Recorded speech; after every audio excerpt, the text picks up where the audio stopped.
चरित्र केले नारायणे, एदसे चरित्र केले नारायणे, रंगता गोधने राखिताही, ही सोंग सारिले अरूपे आनंदे, पुढे हे बहुत करणे आहे, आहे तुका म्हणे धर्म संस्थापने, आहे तुका म्हणे धर्म संस्थापने, केला नारायणे अवतार, माझी वाणी तुझे वर्णे गुणनाम, ऐसे दे प्रेम काही कळा. विठाला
चरित्र केले नारायणे, रांगता गोधने राखिता हे, माझी वाणी तुझे वर्णे गुण नाम, ऐसे दे प्रेम काही कळा. प्राप्त प्रसंगी सेवेकरता घेतलेला भंग संत श्रेष्ठ जगद्गुरु तुकाराम महाराजांचा आहे.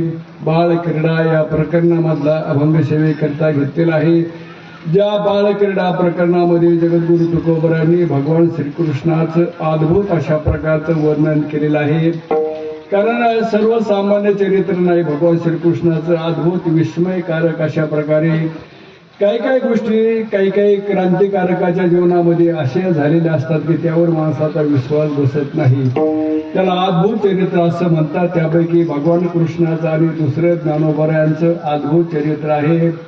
भगवान श्रीकृष्णाचं कोणतं अद्भुत चरित्र आहे तर गिरे गोवर्धन येणे उचलिला, काल्या महासर्प नाथोनी आणिला, जळत ओमुखीचे प्राशिला, गिरता आघासुर चिरोने सांडलेला. व भगवान कृष्णाने गोवर्धन परत उचलला. काय उचलला? क्विंटलचं पोत नाही, काय उचलला तर एक डोंगर उचलला. म्हणजे अद्भुत अशा प्रकारचं लीला. त्याचप्रमाणे त्याच्या जीवनात अशा अनेक अद्भुत गोष्टी. त्याला बायका किती होत्या? बाईला 16,000 किती बायका होत्या? 16,108 बायका होत्या. आणि 16,108 बायका सांभाळणारा किती सामर्थ्यवान असलं पाहिजे नाही का? तुम्हाला एकच बायको येईल आणि एका बायकोने तुम्हाला दिसून लावले आणि जीवनामध्ये काय त्या बायकोने तुमचे हात चालवले तुमचं तुम्हाला माहिती आहे नाही का? पण भगवान कृष्णाला किती बायका होत्या? 16,108. पण एकाही बायकोने कधी भगवंताबरोबर भांडण केलेलं नाही. कुठल्याही बायकोची तक्रार नाही. त्याला अद्भुत चरित्र असं म्हणतात. आणि जसं कृष्णाचं अद्भुत चरित्र तसं ज्ञानोबरांचं सुद्धा अद्भुत चरित्र. कोणतं अद्भुत चरित्र आहे तर चालविले जगदिली, हरले चांगयाची भ्रांती, मोक्ष मार्गेचा सांगाती ज्ञानोबा माझा. ज्ञानोबरांनी काय चालवले? 4 व्हीलर गाडी नाही बरं का, काय चालवले? भिंत चालवली, निर्जीव असणारी भिंत चालवली. म्हणजे काय सामान्य गोष्ट नाही, अद्भुत चरित्र आहे. त्याचप्रमाणे रेड्यामुखी वेद बोलविला, गर्व द्विजांचा हरिला. काही म्हणजे काही महादेवाच्या जीवनामध्ये असं अद्भुत चरित्र असतं. त्यापैकी भगवान कृष्णाचे हे अद्भुत चरित्र आहे. आणि कोणत्या वयामध्ये चरित्र केलं तर रांगता गोधने राखीता, हे रांगत असताना आणि गायी राखत असताना अद्भुत अशा प्रकारचं कृष्णाचं चरित्र आहे. आणि कृष्णाच्या चरित्राला तुकोबरांनी सोंग म्हटलेले, कारण सोंगातल्या गोष्टी कधी खऱ्या मानायच्या नसतात. सोंगामध्ये एखादा राजा झाला ना नाटकामध्ये तर तो राजा खरा नसतो, तेवढ्या नाटकापुरता तो राजा असतो. सोंगामध्ये एखादा साधू जरी झाला तरी तो खरा साधू नसतो, त्याला सोंग असं म्हटलं जातं. नाथमार्गाने हरिपाठामध्ये म्हटलेले, बहुरूपी धरी संन्यासाचा वेश, पाहोने तयास धनली. कधी कधी लोकांना फसवण्याकरता सोंग घेतले जातात, पण सोंग खरी नसतात. तुकोबराय कृष्णाच्या अवताराला सोंग का म्हणतात तर त्याचं कारण असं की कृष्णाबद्दल अनेक लोकांचे आक्षेप आहेत, अनेक लोकांचे आरोप आहेत. कृष्ण कसा होता तर चोऱ्या करणारा होता, त्याचप्रमाणे गवळणी बरोबर रासक्रीडा करणारा होता, असा होता तसा होता. हे जे वर्णन कृष्णाच्या बाबतीमध्ये अश्लीलपणाचं केलं जातं ते एक प्रकारचं सोंग आहे. आणि सोंगाला खरं मानण्याचं काही कारण नाही. आणि हे सोंग कशा करता घेतले तर धर्माच्या स्थापनेकरता, साधूच्या रक्षणाकरता आणि दुष्टाचं निर्दलन करण्याकरता भगवंताचे सोंग आहेत. विठाला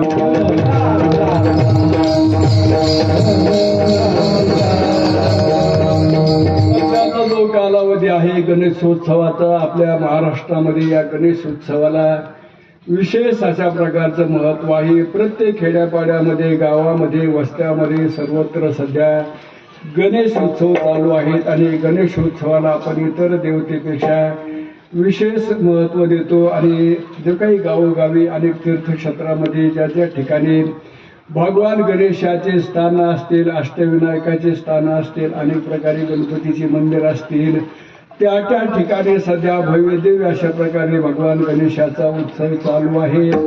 तसं आपण सुद्धा गेल्या 10-15 वर्षापासून या ठिकाणी एक गणेश गडाची निर्मिती केली. भगवान गणेशाच्या नावाने एक गड आपण उभा केलेला आहे. आपल्या सर्वांच्या पंचक्रोशीच्या सर्वांच्या सहकार्याच्या माध्यमातून या ठिकाणी एक गणेश गड आपण निर्माण केलेला आहे. आणि या गणेश मंदिरामध्ये काहीतरी गणेशोत्सव असावा, त्या माध्यमातून गेल्या वर्षापासून काही तरुण मंडळाने पुढाकार घेऊन या ठिकाणी गणेशोत्सव सुरू केलेला आहे.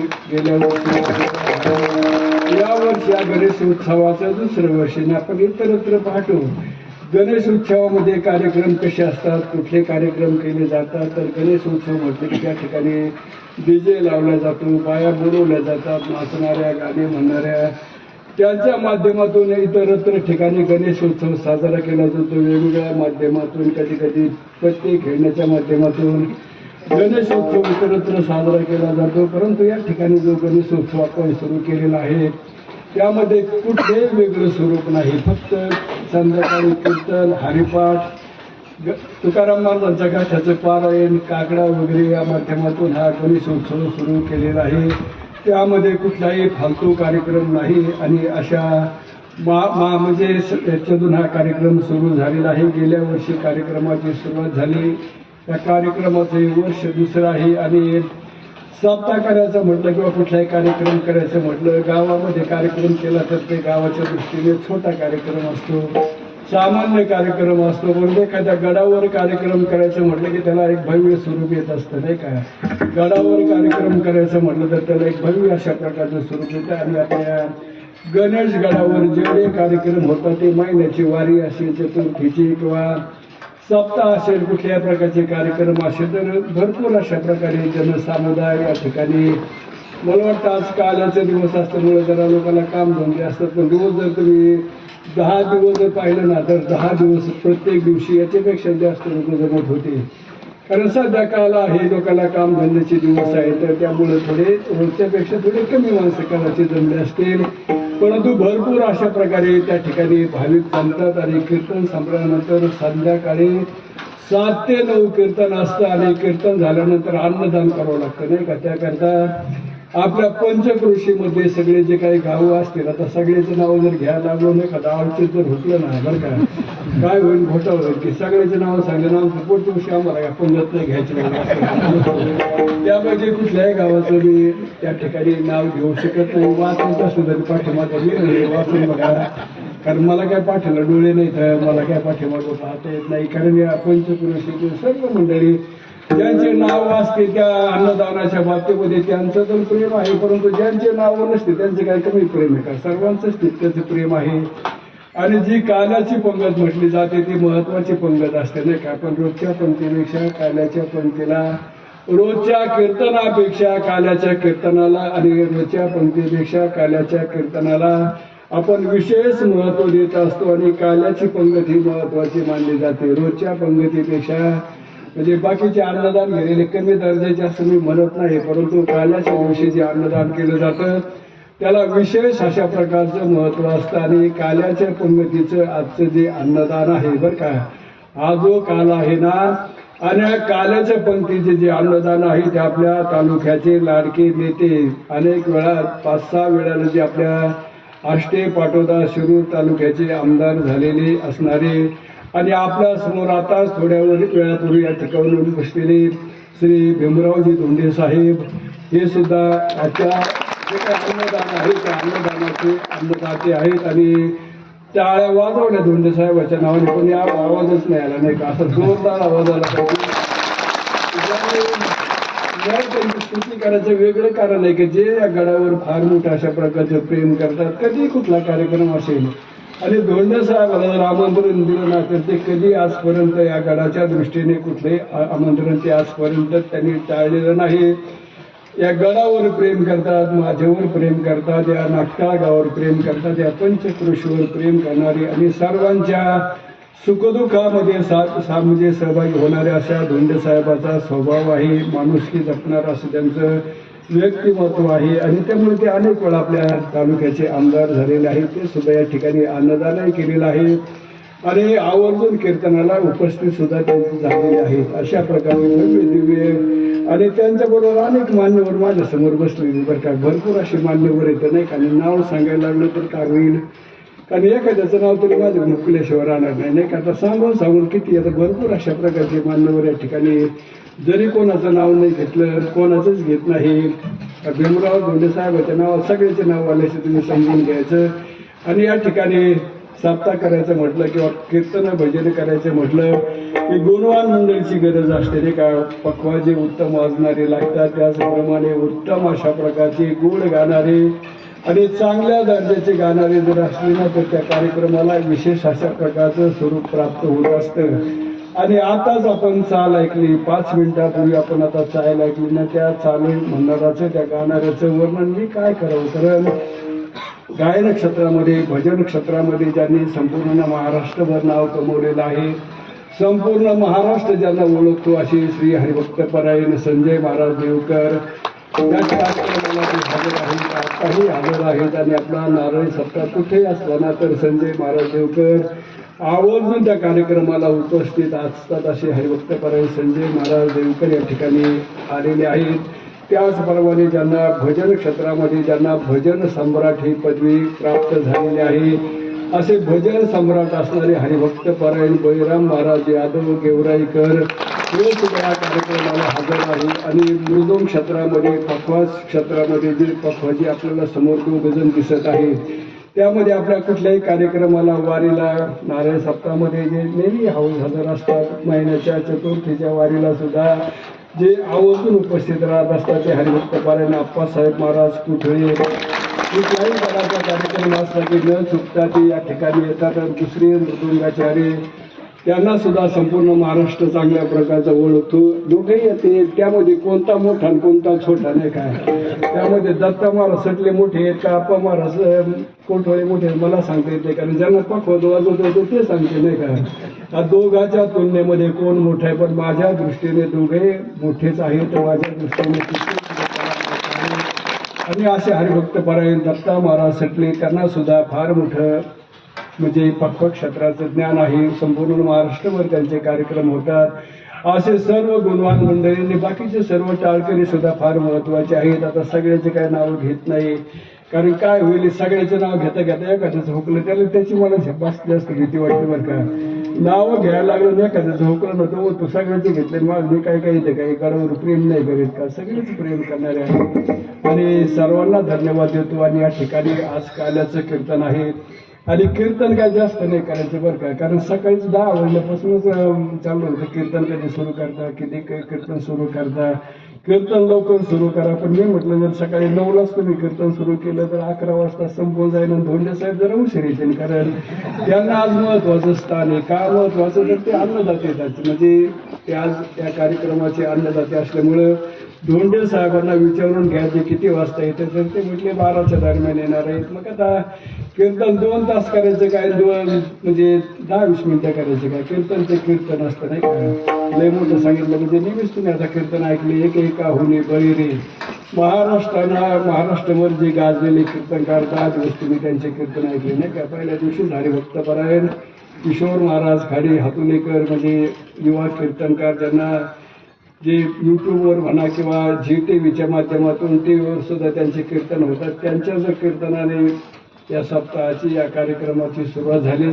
आणि त्यांच्यानंतर एक होनी बळी अशी रथी महारथी कीर्तनकार आपल्या कार्यक्रमात येऊन गेले. रात्रीच हरिभक्त परायण अर्जुन महाराज लाड गुरुजी, ज्यांना संपूर्ण महाराष्ट्रभर आदराने पाहतो असे महात्मे अनेक आले, सगळ्याची नावं घेत नाहीत. अशा प्रकारे भव्य दिव्य अशा प्रकारचा हा कार्यक्रम संपन्न झालेला आहे. याला फार मोठं स्वरूप सर्वांचं योगदान आहे आणि त्या माध्यमातून आजचा हा कार्यक्रम हा आजपर्यंत पार पडलेला आहे. कार्यक्रम 11 दिवसाचा आहे, कारण सप्ताह किती दिवसाचा असतो, 8 दिवसाचा. 8व्या दिवशी सप्ताहाचा काल असतो. पण योग असा की आपण गणेश उत्सव साजरा करतो आणि ज्या दिवशी गणपती बाप्पा सिंहासनावर विराजमान होतात, गणपतीची स्थापना केली जाते आणि गणपतीचं विसर्जन ज्या दिवशी होतं त्याला दिवस किती लागले. आता यावर्षी दरवर्षी 10 दिवस असतात, पण यावर्षी 11 दिवसाचा कार्यक्रम असल्यामुळे हा 11 दिवसाचा कार्यक्रम आहे. हा जो सप्ताह आहे ना तो 11 दिवसाचा आहे. पण 11 दिवसाचा असो नाही तर 7 दिवसाचा असो किंवा महिन्याचा असो, सप्ताहाची समाप्ती कोणत्या कीर्तनाने होत असते, काल्याच्या कीर्तनाने. आणि आपल्या वारकरी संप्रदायामध्ये रोजच्या कीर्तनापेक्षा काल्याच्या कीर्तनाला विशेष अशा प्रकारचं महत्व आहे. कारण लोक 7 दिवसात कोणते मार झाले किती मार झाले हे बघत नाही, तर काल्याचा दिवस कधी हे लोक बघत असतात. आणि त्यामुळं वारकरी संप्रदायामध्ये काल्याच्या कीर्तनाला फार मोठं महत्व आहे. विठाला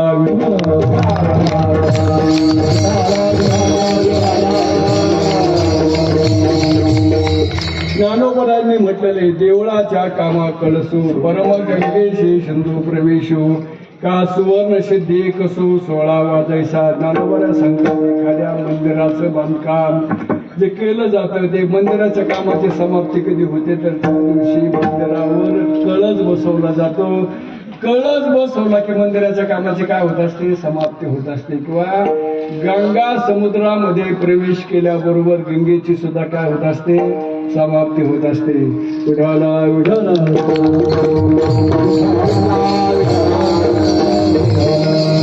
आताच अगदी 2 मिनिटापूर्वी किंवा 1 मिनिटापूर्वी या ठिकाणी यावर्षी जसे धोंडे साहेब या सप्ताहाचे या काल्याच्या कीर्तनाचे अन्नदाते आहेत, तसं गेल्या वर्षी ज्यांच्या काल्याच्या कीर्तनामध्ये ज्यांचं अन्नदान झालं होतं असे श्री विजय गोलार सुद्धा या ठिकाणी या कार्यक्रमाला हजर झालेले आहेत.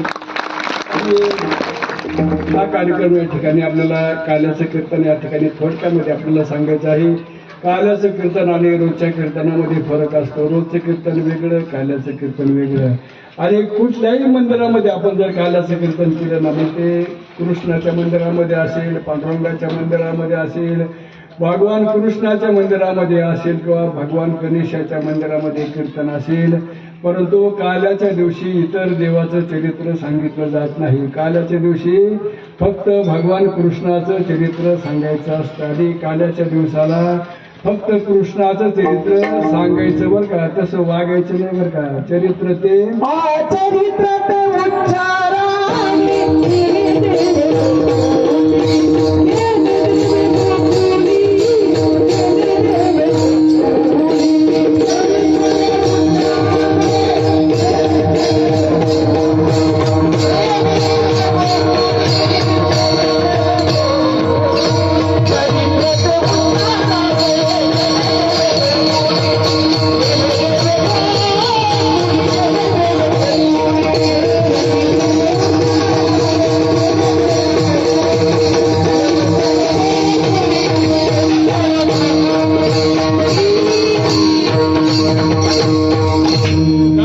दिवशी भगवान कृष्णाच्या चरित्राचा तुकोबरा म्हणतात उच्चारावे. म्हणजे कृष्णाच्या चरित्राचा फक्त उच्चार करायचा, तसं वागायचं नाही.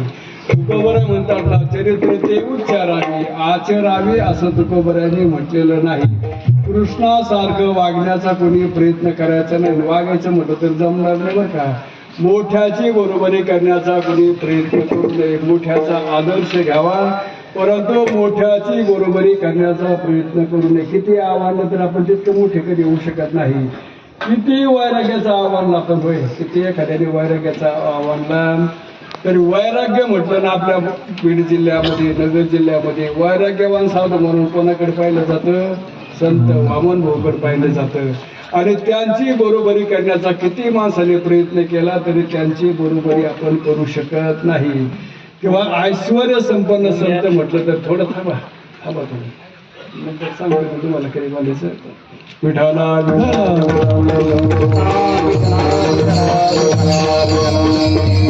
ऐश्वर संपन्न संत म्हणून कोणाकडे पाहिलं जातं? किती एखाद्याने आयटीत फेटा बांधला, आयटीत गंध लावला, आयटीत कानात कुंडला घातले, अगदी रुबाबदार अशा प्रकारे, अगदी गोरा पान, गोरा गोमटा देखणा, नाकेला माणूस, आणि त्याने जर आयटीत फेटा बांधला, गोटात अंगठी घातली, अगदी हातामध्ये घड्याळ बांधलं आणि भगवान बाबासारखं दिसण्याचा प्रयत्न केला तर भगवान बाबासारखं दिसता येईल, पण भगवान बाबाची परत कोणी बरोबरी करू शकणार नाही. ऐश्वर कोणाकडे पाहिलं जाईल? फक्त भगवान बाबाकडे पाहिलं जाईल. आणि काही माणसं अशी असतात बरं का, त्यांची तुलना कधी कोणाबरोबर होऊ शकत नाही. किती मोठं होण्याचा प्रयत्न केला, पण जे काही माणसं असतात ना त्यांची परत कोणी बरोबरी करू शकत नाही. त्यांची तुलना कधी कोणाबरोबर होऊ शकत नाही. आता राजा म्हटलं भाई, राजाचा जर विषय निघाला, किती राजे झाले आपल्या भारत देशामध्ये? अगदी पौराणिक काळापासून राजाची संख्या भरपूर आहे. रावणापासून कितीतरी राजे झाले बरं का. उदंडाची झाले, होऊन गेले, अनेक राजे झाले, महाराजे झाले, पण कुठल्याही राजाला देवाचा दर्जा मिळाला नाही बरं का. फक्त एकाच राजाला देवाचा दर्जा मिळाला. कोणत्या राजाला? राजाला देव म्हणून पाहिलं जातं किंवा देव म्हणून राजाचे पुतळे बसवले जातात आणि देव म्हणून राजाची पूजा केली जाते. कोणत्या राजाची? छत्रपती. कारण असा राजा पुन्हा कधी होणं नाही. आता ऐशी कोणी नाही. राजा म्हटलं की कोणाचं नाव डोळ्यासमोर येतं? देवासारखा राजा म्हटलं की कोणता राजा आपल्या समोर येतो? तुम्हाला काय आदर्श का शिवाजी महाराजांच्या नावाची? छत्रपती शिवाजी महाराज एक आदर्श राजा, देवतुल्य असं राजा म्हणून पाहिलं जातं. आणि पुढाऱ्याच्या बाबतीमध्ये अनेक पुढारी झाले, मंत्री झाले, आमदार झाले, खासदार झाले, कितीतरी नेते झाले, पण एक देवाचा दर्जा कोणत्या पुढाऱ्याला मिळाला? गोपीनाथ मुंडेला. असं काहीतरी जीवनामध्ये क्रांती केली पाहिजे, काहीतरी पुरुषार्थ केला पाहिजे. आपण सुद्धा जाणार आहोत बरं काय.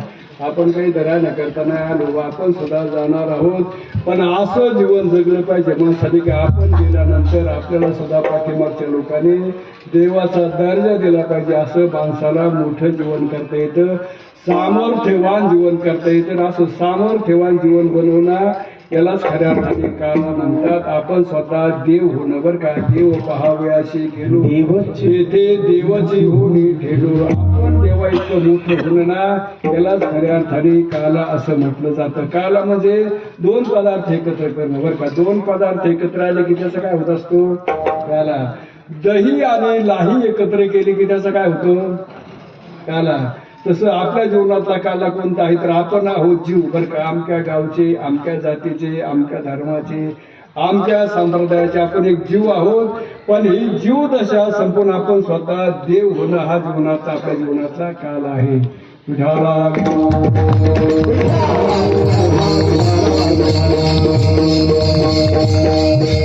महात्म्याने क्रांती केली. आपल्यासारखेच माणसं म्हणून जन्माला आले होते. ज्ञानोबराय असतील, तुकोबराय असतील, ते भगवंताचे अवतार होते हे मी नाकारीत नाही. ज्ञानोबराय हे भगवान विष्णूचे अवतार होते किंवा अवतार पांडुरंग नाव ठेवले ज्ञानी असं ज्ञानोबरायच्या बाबतीमध्ये म्हटलं जातं. पण ते जन्माला येताना माणूस म्हणून जन्माला आले होते. तुकोबराय सुद्धा माणूस म्हणून जन्माला आले होते. वामन भाऊ भगवान बाबा सुद्धा माणसं म्हणून जन्माला आले होते. छत्रपती शिवाजी महाराज सुद्धा माणूस म्हणून जन्माला आले होते. पण त्यांनी क्रांती केली, पुरुषार्थ केला. एवढी क्रांती केली की जन्माला येताना माणसं म्हणून जन्माला आले, पण मारताना माणसं म्हणून मेले नाहीत. मारताना कोण झाले? तुकोबरायांनी म्हटलं ना, तुका म्हणे का मरणेची उत्तमाची उरे कीर्ती मागे, उत्तमाची उरे कीर्ती मागे.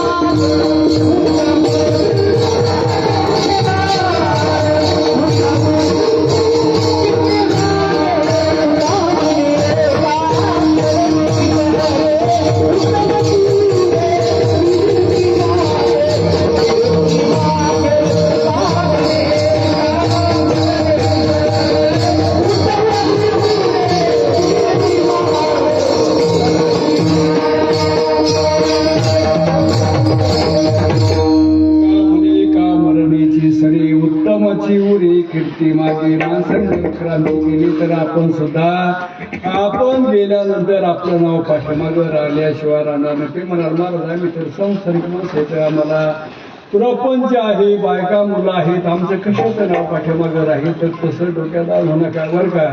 संत मालिकेमध्ये जसे ब्रह्मचारी संत होऊन गेले तसे सांसारिक संत सुद्धा होऊन गेले आणि संसार करून सुद्धा परमार्थ करता येतो बरं का. असून संसारी तुकोबराच्या संसारिक नव्हते का? तुम्हीच लय बायको केली आणि तुकोबराने तुम्ही एकच बायको केली. तुकोबरांना किती बायका होत्या? 2 बायका होत्या. तरी सुद्धा तुकोबराय ब्रह्मचारी साधूच्या तुलनेमध्ये किंवा संन्यासाच्या तुलनेमध्ये तुकाराम महाराज कुठेही कमी पडले नाहीत बरं का. मी तर असं म्हणेल, जगातले लाखो संन्यासी ब्रह्मचारी मंडलेश्वर महामंडलेश्वर सगळे एकत्र केली. एका बाजूला तुकाराम महाराज उभी केली. कोणाचं पालचं जर भरेल? तुकोबरायांचं. त्यामध्ये संसार करून सुद्धा परमार्थ करता येतो. तुकोबरांनी फार सोपं सांगितलं बरं का. कामामध्ये काम राम जाईल श्रम सुख होईल. हाताने काम करून मुखाने देवाचं भजन करता येतं, चांगलं वागता येतं, जगाचे उपकार करता येतो, भुकेल्याची भूक जाणता येते, ताणलेल्याची तहान जाणता येते. तुकोबरायांनी साधूचं लक्षण फार सोपं सांगितलं बरं का. तुम्ही ज्याला साधू म्हणून पाहता ते तुकोबरायांना मान्य नाही. तुकोबरा साधू कोणाला म्हणतात? तर जे का रंजले गांजले त्याशी म्हणे जो आपुले, त्याशी तोच साधू ओळखावा, देव तेथेच जावा. जो रंजल्या गांजल्या माणसावर दीन दलितावर दया करतो आणि दीन दुबळ्याचं दुःख निवारण करतो ना. म्हणजे एखादा राजकारणातला पुढारी जरी असला ना बरं का, तो राजकारणामधला पुढारी जरी असला पण त्याने जर गोरगरिबावर उपकार केले ना, त्याला सुद्धा साधू म्हणायला हरकत नाही. तुकोबराय म्हणतात म्हणून मी म्हणतो विठाला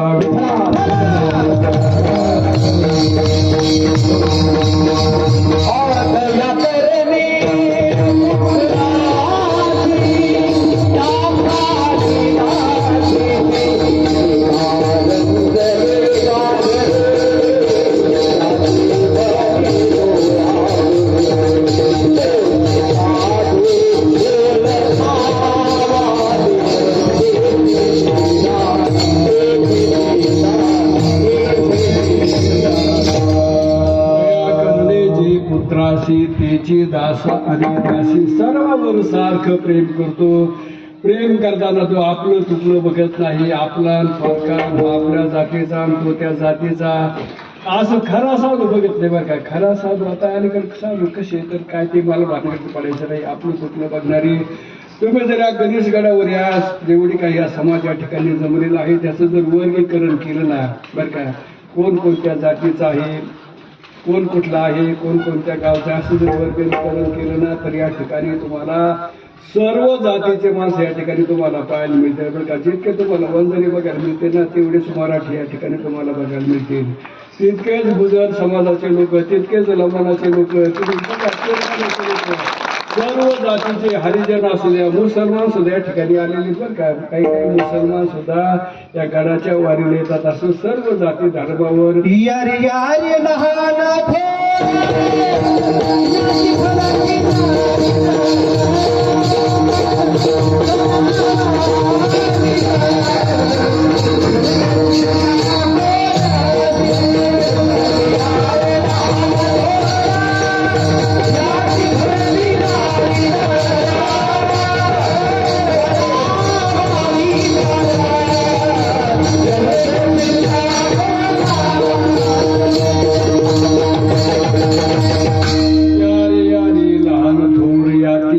सर्व जाती धर्माच्या सर्वांचा एक गण आहे. त्यामध्ये माळी असतील, कुणी धनगर असतील, कुणी कुंभार असतील, कुणी सांबार असतील, किंवा कुठल्या गावाचा गड नाही बरं का. हा जो गड आहे तो कुठल्या गावात दिलेला आहे त्याला येणार थोडासा विचार करायचा. पुढच्या वर्षी नागताळा पंचक्रोशी असं केलं म्हणजे हा जो काही सप्ताह तो नागताळ्याचा नाही बरं का.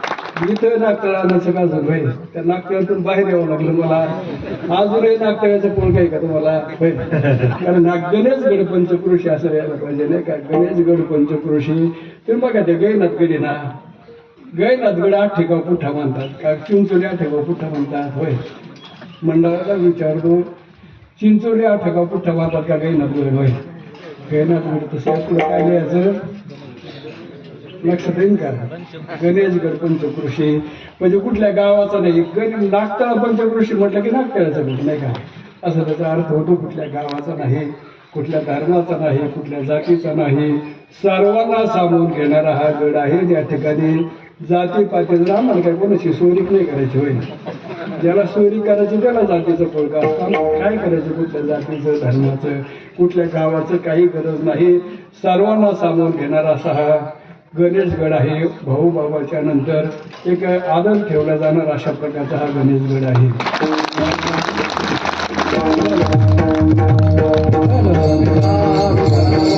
आज काल्याचं कीर्तन आहे. किती सांगितलं तर शेवटी काल्याचं कीर्तन आधी काल्याच्या दिवशी आपल्याला वरून कोणाचं करायचं, भगवान कृष्णाचं वर्णन करायचं. कोणत्या वयातली कोणत्या अवस्थेचं वर्णन करायचं तुकोबारांनी अभंगाच्या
धने राखीत आहे. कोणत्या दिशेमध्ये तर गाय राखत असताना आजूद अशा प्रकारचं चरित्र केलेलं आहे. रांगत असताना सुद्धा रांगत रंगणे चोरीत लोणी अशा प्रकारचं भगवंताचं आजूद चरित्र आहे. आणि एवढ्यावर चरित्र संपलं नाही तर हे सोंग सारिले आरोपी अनंते हे बहुत कन्या आहे. कृष्णाच्या अवताराला तुकोबारांनी सोंग बसले.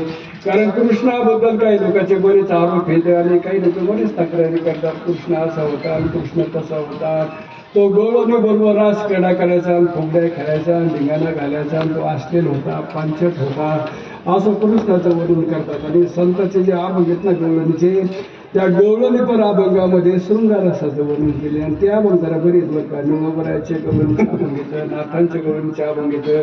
त्याच्यामध्ये जरा अध्यात्म अलीकडे अशा नवीन गवळणी आल्यात बरं का. अलीकडे अशा गवळणी साहेबांनी पाठ केली. तुम्हाला मोडीत राजा चाले म्हणजे पंचायत अशा प्रकारे काहीतरी दोन चार चरण उभे करायचे. तुझ्यासाठी आले मोवाना माझ्या नव्हतं मोडीच नव्हतं किंवा ते बांगडी पिसली ना किती आणि त्याच्यामुळे लोकांना काय वाटतं कृष्ण पांचाट होता, कृष्ण अश्लील होता, नालायक होता असं लोक वर्णन करतात. त्यामुळे नाथ मला तुकोबाला सांगतात की बाबा हे सोंग आहे बरं का. आणि सोंगाला कधी खरं मानत जाऊ नका. सोंगामध्ये सिनेमामध्ये एखादा डाकू असला म्हणजे तो डाकू काय खरा असतो का होय. आणि सोंगामधला सिनेमामधला साधू सुद्धा खरा नसतो, डाकू सुद्धा खरा नसतो. आणि असे अनेक सोंग भगवंतांनी घेतले. कशा करता घेतले, सोंग घेण्याचं कारण काय आहे तुकोबऱ्या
भगवंतांनी अवतार कशा करता घेतले तर धर्माच्या स्थापनेकरता अनेक सोंग घेतली. मच्छे, कच्छे, वराह, वामन, नरसिंह अनेक सोंग भगवंतांनी घेतले. कशा करता घेतले तर धर्माच्या स्थापनेकरता, साधूचं रक्षण करण्याकरता आणि दुष्टांचं निर्धारण करण्याकरता भगवंताचे हे अनेक अवतार आहेत. आहे तुका म्हणे धर्म संस्थापने केला नारायण हे अवतार. माझे वाणी तुझे वर्णे गुरुनाम ऐसे दे प्रेम काही कळा.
Happy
शांत बस.